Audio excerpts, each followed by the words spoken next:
हेमा मालिनी जी, उन्होंने ही नकार दिया, सिरे से खारिज कर दिया।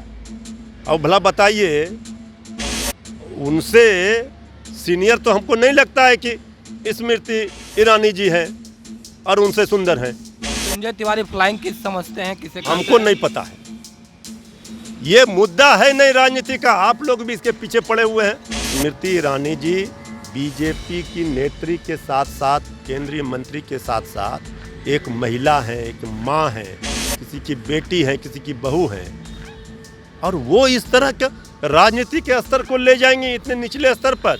नमस्कार, मेरा नाम प्रेम है और आप लाइव स्ट्रीट देख रहे हैं। देखिए, विपक्षी एकता का नाम इंडिया रखा गया है। तमाम जो इंडिया में वो कह रहे हैं कि बीजेपी के लोग डर गए हैं, घबरा गए हैं, इसीलिए अट्टर सट्टर बयान दे रहे हैं। पर देखिए, राहुल गांधी को लेकर फिर से लिखित शिकायत दिए गए हैं। मामला है कि राहुल गांधी सदन के अंदर फ्लाइंग किस दे रहे थे। बात करने के लिए हमारे साथ आरजेडी के प्रवक्ता हैं मृत्युंजय तिवारी। तिवारी जी, क्या इंडिया से बीजेपी के लोग घबरा गए हैं?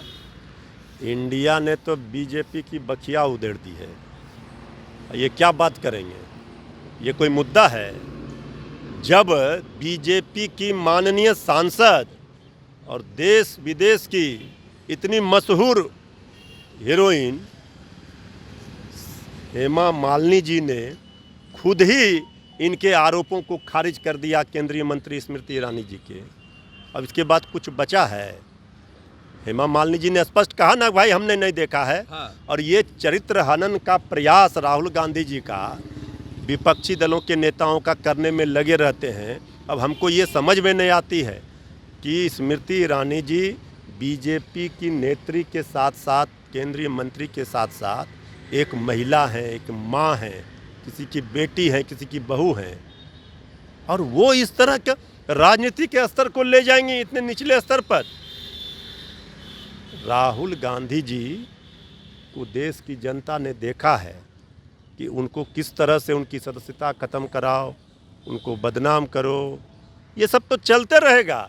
लेकिन अब जनता भी पूछ रही है, जितना स्मृति ईरानी जी राहुल गांधी जी को लेकर के गलत बयानी करती हैं, उतना अपने विभाग में अगर काम किए होते तो देश का कुछ भला होता। नहीं, क्या लगता है, राहुल गांधी की संसद की सदस्यता वापस हुई है, इसीलिए बीजेपी के लोग घबराए हुए हैं? यही तो हम कह रहे हैं, ये डर है, ये भय है। हाँ। और बताइए मुद्दा, भाई वो शिकायत करें, हम कह रहे हैं कि उन्हीं की सांसद है ना हेमा मालिनी जी, उन्होंने ही नकार दिया, सिरे से खारिज कर दिया। अब भला बताइए, उनसे सीनियर तो हमको नहीं लगता है कि स्मृति ईरानी जी हैं और उनसे सुंदर हैं। भाई हम कह रहे हैं कि हमारे देश की ये सभ्यता है, संस्कृति है, ये भारत माता दुनिया में किसी देश को, चाहे अमेरिका हो, शक्तिशाली कोई देश हो, उसे माता नहीं कहा जाता है। ये भारत को ही सौभाग्य है कि भारत माता की जय हम लोग बोलते हैं। इसलिए यहाँ तो हमारी माताओं, बहनों, बेटियों को सम्मान, देवी, सरस्वती, लक्ष्मी, दुर्गा, ये पूजा करते हैं हम लोग। और इस तरह की बातों को इतना तूल दे करके राजनीति में ये हम उचित नहीं समझते हैं, इस पर बोलना भी हम ठीक नहीं समझते। मृत्युंजय तिवारी फ्लाइंग किस समझते हैं, किसे हमको नहीं पता है, ये मुद्दा है नहीं राजनीति का, आप लोग भी इसके पीछे पड़े हुए हैं। हमको नहीं पता हम वो क्या है नहीं है। 20 सांसद के करीब जो महिला सांसद है, उन्होंने लिखित शिकायत दिया है। भारतीय जनता भी हो सकता है इस पर। अरे भाई, कार्रवाई से कौन डर रहा है भाई? सदस्यता समाप्त करा दी गई, इसके बाद फिर राहुल गांधी जी संसद गए कि नहीं, भाग लिए कि नहीं? हाँ। ये देखिए, सत्य परेशान होगा, पराजित नहीं होगा। न्याय मिलता है, देर हो सबेर हो, लेकिन अंधेर नहीं है किसी के साथ। अब ये लोग देखिए, जितना झूठ बोलेंगे, हर मामले पर झूठ।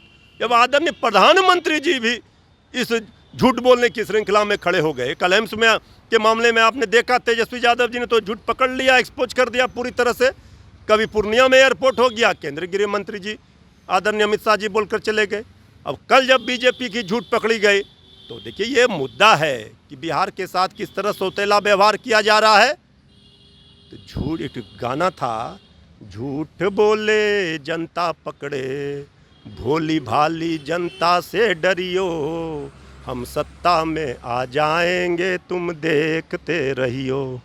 चलिए, आरजेडी के प्रवक्ता थे मृत्युंजय तिवारी। देखिए क्या कुछ कर रहे थे वो आपने सुना है। बाकी की तमाम खबरों के लिए बने रहे लाइव स्ट्रीट के साथ। धन्यवाद।